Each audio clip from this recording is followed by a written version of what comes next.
Our dog got a little fat, so we took it to the vet and he suggested we give her a controlled diet of dry stuff once a day. No worries, she looks the same, but we're obviously doing the right thing, aren't we? Well, according to veterinarian Dr. Bruce Syme, the answer is much simpler and can benefit the whole family. Good morning, G'day, Bruce. Good morning. That's truth, what I say there. Very common, yes. And we got this bag of dried food that is some kind of obesity weight reduction formula. Yep. But you're saying that's no good? Well, look, not so much no good, but it may not be the best option in terms of health. I mean, often when we go on a weight loss diet, you're sacrificing something, not just calories. And what I've discovered is that when you replace dry food with dry food, you're still finding one of the same causes, and that is that dry food in itself doesn't often create satiation. It doesn't create an animal that feels full, and the tendency is for them to eat more or be looking for more food.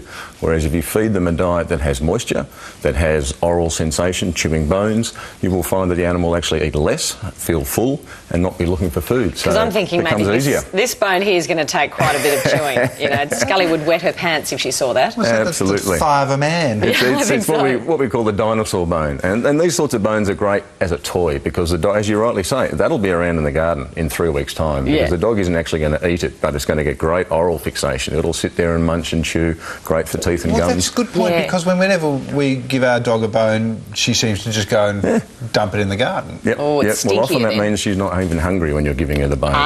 Because bones must be part of a diet, not on top of. A lot of people make the mistake and say, OK, she's had a dry food, now we get the bone. If the bone is continually additional, then you are going to get a dog that's actually putting on weight. So you must alter the whole concept of how you feed them. Why are they getting fatter? Look, I think... generally pets are, aren't they? Correct. Well, look, I mean, across the board, as a society, we're getting fatter. We're getting lazier. We're less active. We're time poor. So feeding has become convenience feeding, i.e. the dry food. People look at the bowl, put the dry food in. That doesn't seem like enough. Human nature, wanting the full bowl, wanting the dog to feel happy. So we tend to always overfeed with dry food because it's very calorie dense. It only has 8% moisture. A diet like fresh meat and bones has 70% moisture. So your dog is going to be full twice as fast eating fresh food. When we're looking at the fresh meat like this, I know that kangaroo is fantastic. I know that that's right up there on the top of the list. Definitely. Why so? And what follows it? Well, look, kangaroo, I guess the answer is kangaroo is almost as close as you get to an organic free-range meat source. I mean, it's not fenced, it's not confined, they're not vaccinated, they're not shipped and trucked. I mean, they live a very natural, healthy life. They're a very low, just by their nature, they're a low fat. They're about 3 to 4% fat. You compare that to beef and lamb that can be 12, 14% fat. So already you've got a lean diet, very, very high in protein, high in omega-3 essential fat. So there are a number of aspects of kangaroo meat that just place it way ahead of the pack in terms of comparing it to farmed meats, and that applies to animals as well as people. Is there less allergy related conditions with roux? Because I know that lamb and chicken can cause some allergies. Can't they? Look, what we find with allergies is often about the amount of exposure animals have had to different meat sources. Now, if you consider chicken, for example, chicken is by far the world's #1 meat source used in processed pet food. So just about every dog's had exposure to chicken. What's unique about kangaroo, A, it's unique to Australia, and B, it hasn't been heavily used in processed food, so it becomes a unique protein source, basically. It means that the animal has not had exposure, and if it is allergic to 3 or 4 other things, very unlikely it's going to be allergic to kangaroo. So you do get some really good breakthroughs on treating allergies using kangaroo meat as a base of a diet. Hey, good. I'm into that. How often should we feed our... Simple ways to get weight off a dog. Feed them once a day. Feed them in the morning, because what happens to the dog that gets fed at night? Goes to sleep. You put all the calories inside him, his body says, I don't need any of these. What do you do when you don't need calories? You store them as fat.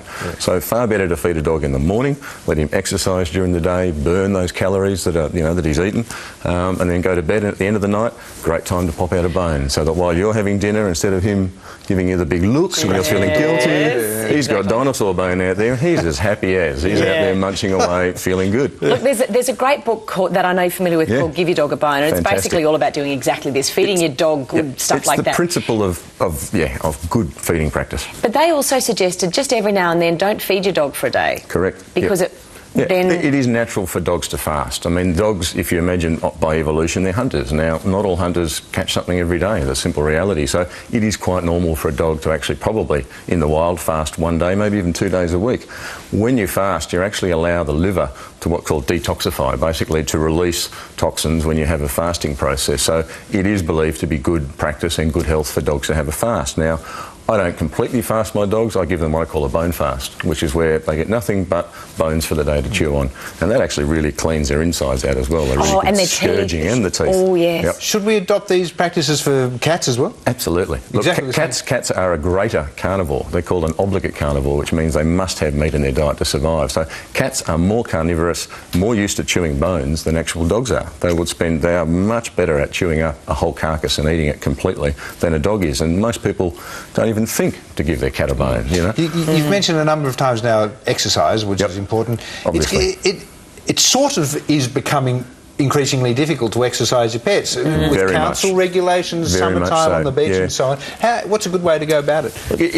There's no easy answer to that one. Unfortunately, I don't live in Melbourne, so I don't have that problem. But you know, what we found is that nowadays the dogs can't even roam. You know, I mean, obviously you get fined. So in the old days, dogs exercised themselves around the neighbourhood. When I grew up, there was always dogs wandering around, tipping bins over and getting up to mischief. Nowadays, but you could go to the park, let him off the lead. Nowadays, there's only very limited parks. I suppose it's important to know where are those off-leash parks in your area, which sections of the beach, and maybe as a community, because if 1 in 3 households has a dog or a cat, as a community you've got to get together and actually campaign to your local council and say, we want more dog-friendly parks. There's more of us who want them. That's right, and it's a great lifestyle. You get out there with your kids and your dogs, love kids and dogs. Yep. It encourages you to exercise yourself, which is great. Bruce, it's been fantastic. Thank you for that. That's great advice. Thank you so much. Nice to have you. Got a bit of lunch for later. We'll be back after this.